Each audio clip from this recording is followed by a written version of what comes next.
Mecánica de suelos 1. Presenta Pacheco Acosta Eri, Pérez Sánchez Gustavo, Reyes Jiménez José Miguel y Rodríguez Cabrera Johan. Asesorados por el ingeniero Damirel Manzano Bastos. Grupo 4CB6. El Sistema Unificado de Clasificación de Suelos, SUCS, se encarga de catalogar los suelos de cualquier ubicación geográfica, en categorías que representan los resultados de las pruebas de laboratorio, prescritas para determinar las características del tamaño de las partículas, el límite líquido y el índice de plasticidad. Las diversas agrupaciones de este sistema de clasificación se han diseñado para correlacionar de manera general con el comportamiento de los suelos en ingeniería. La asignación de un nombre de grupo y símbolos junto con la información descriptiva puede usarse para describir un suelo y ayudar en la evaluación de sus propiedades. Una de estas pruebas de laboratorio es el ensayo de granulometría, el cual permite realizar un análisis de la distribución de las partículas de un suelo en cuanto a su tamaño, para obtener dichos parámetros que nos ayuden a clasificar el suelo, siendo este el principal objetivo, que se determinará mediante una porción de la muestra, apegados a las especificaciones de la norma AASHTO T87 y ASTM D421 para la preparación de la muestra, AASHTO T88 y ASTM D422 para el procedimiento. El alcance es para ensayos prácticos dentro del laboratorio donde se cuente con el personal, equipo adecuado y que cumpla con las especificaciones siguientes. El equipo necesario es el siguiente: un horno eléctrico de laboratorio con control de temperatura de 110 grados Celsius más menos 5 grados Celsius. Debe cumplir lo establecido en la norma ASTM E145. Una báscula eléctrica con precisión de 0.01 gramos, capacidad mínima de 4 kilogramos y debe cumplir lo establecido en la norma ASTM E898. Charola de aluminio, mazo de madera o plástico, cápsulas de aluminio o latón, un juego de mallas de 3 pulgadas a la malla número 200 que cumplen con las especificaciones de la norma ASTM E11 y una muestra inalterada del suelo. Preparación de la muestra. Primero, secar la muestra exponiéndola en una charola al sol o en un horno eléctrico a una temperatura inferior a los 60 grados Celsius, para no alterar la cohesión y plasticidad del material. Tener precaución en materiales finos de alta plasticidad, para que no sean secados totalmente, ya que pueden formar grumos dificultando la disgregación. Cribar el material a través de la malla número 4. Extender el material en una charola y golpear el material con un mazo para reducir las partículas a su mínimo tamaño. Ahora, cribar el material a través de la malla de 2 pulgadas, 3/4 de pulgada y la malla número 4. Juntar y revolver todo el material seco y disgregado hasta presentar una apariencia homogénea. Acumular la muestra representativa en forma de cono y golpear la parte superior con una espátula para obtener la apariencia de un cono truncado. Proceder a dividir la muestra en 4 partes o cuadrantes iguales. De ellos, tomar para el ensayo 2 cuadrantes opuestos. Procedimiento vía seca. Consiste en cribar el material en distintas mallas. Dicho proceso se divide en 2 etapas. En la primera, intervienen las mallas de 3 pulgadas, 2 pulgadas, 1 pulgada y media, 3/4 de pulgada, media pulgada, 3/8 de pulgada y número 4. En la segunda etapa, intervienen las mallas del número 10, 20, 30, 40, 60, 100 y 200. Para ello, tomar aproximadamente 2 kilogramos de material y pesar. Registrar el peso total WT. Colocar el material en las mallas correspondientes a la etapa 1, ordenadas en forma descendente. Realizar movimientos rotatorios horizontales con las mallas para cribar el material durante 15 minutos. Pueden realizarse manualmente o con un equipo rotatorio. Depositar el material retenido en cada malla en un papel por separado y pesar. O pesar el material y tara y restar el peso de la tara conocido. Las partículas que quedan retenidas entre los alambres de las mallas no deben forzarse a pasar.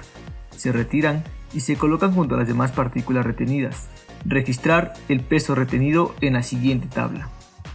El material que ha quedado en la charola se deposita en la primera malla de la segunda etapa. Las mallas deben estar ordenadas en forma descendente. Repetir los pasos 3 y 4 para obtener un registro similar al siguiente. Procedimiento con previo lavado del material. Consiste en someter el material a un proceso de lavado para materiales comprendidos de la malla de 3 pulgadas a la malla número 200. Realizar los pasos correspondientes a la preparación del material. Introducir la muestra en un recipiente con agua de 2 a 12 horas para eliminar las partículas finas que se encuentran adheridas en los suelos gruesos y la disgregación total de los suelos finos. Verter el material que ha quedado en suspensión en la malla número 200 para separar las partículas gruesas de las finas. Someter el material retenido a un nuevo lavado, repitiendo lo anteriormente expuesto las veces que sean necesarias, hasta observar que el agua que pasa por la malla número 200 sea clara. Secar en un horno el material grueso que ha sido lavado para que pierda totalmente su humedad. Y realizar los pasos correspondientes al procedimiento por vía seca. Cálculos. Revisar el peso total del material que ha sido utilizado en el ensayo. Para ello, sumar parcialmente los pesos netos de material retenido en cada malla, aceptando como tolerancia un 3% de diferencia con el peso inicial. En caso de que este sea mayor, deberá repetirse el ensayo, y cuando sea menor, deberá sumarse el valor numérico al mayor peso registrado. Sin embargo, es difícil cometer este tipo de errores. Posteriormente, calcular los porcentajes parciales retenidos en cada una de las mallas, al dividir su correspondiente peso retenido entre el peso total. Determinar el porcentaje retenido acumulado en cada cribado. Este va a ser igual al peso retenido en las mallas anteriores más el retenido en la malla actual. Determinar el porcentaje que pasa cada una de las mallas. Este va a ser igual al 100% menos el porcentaje del retenido acumulado. El porcentaje retenido hasta la malla número 4 corresponde a partículas de grava. El porcentaje retenido hasta la malla número 200 corresponde a partículas de arena, y el porcentaje que pasa a la malla número 200 corresponde a partículas finas o limos. Resultados. Con los valores obtenidos de los porcentajes que pasaron cada una de las mallas y la apertura en milímetros, se construye una gráfica en escala semilogarítmica que indica la curva granulométrica correspondiente a dicho suelo. En el eje de las ordenadas se anota en escala natural el porcentaje que pasa cada malla y en el eje de las abscisas, en escala logarítmica, el número de la malla correspondiente en pulgadas o milímetros. Uniendo los puntos se obtiene la curva granulométrica, la cual servirá de base para encontrar los parámetros de Allen-Hansen, de 60, de 30 y de 10. El valor de cada uno de ellos se localiza al intersecar la curva granulométrica, leyendo directamente el valor en milímetros en la parte inferior. El coeficiente de curvatura permite diferenciar entre suelos bien graduados y mal graduados, según el SUBS. Tiene un valor entre 1 y 3 en suelos bien graduados, con un amplio margen de tamaño de partículas y cantidades apreciables de cada tamaño intermedio. Para calcularlo, se usa la siguiente expresión. El coeficiente de uniformidad fue propuesto por Allen-Hansen y se utiliza para medir la uniformidad de un suelo en base a las curvas granulométricas. Los suelos con coeficiente de uniformidad menor a 3 se consideran muy uniformes. Para calcular el coeficiente de uniformidad se usa la siguiente expresión. Con el análisis granulométrico se conoce el porcentaje de gravas, arenas y partículas finas que conforman un suelo, así como su coeficiente de uniformidad y curvatura.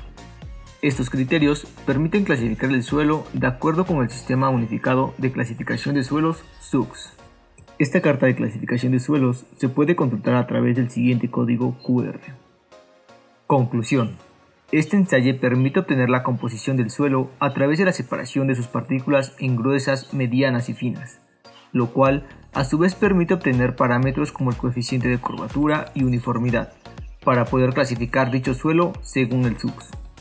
El procedimiento por vía húmeda tiende a ser más real que el procedimiento por vía seca, ya que con el peso del material fino adherido en los gruesos se llegan a cometer errores de 2 a 4%. Referencias.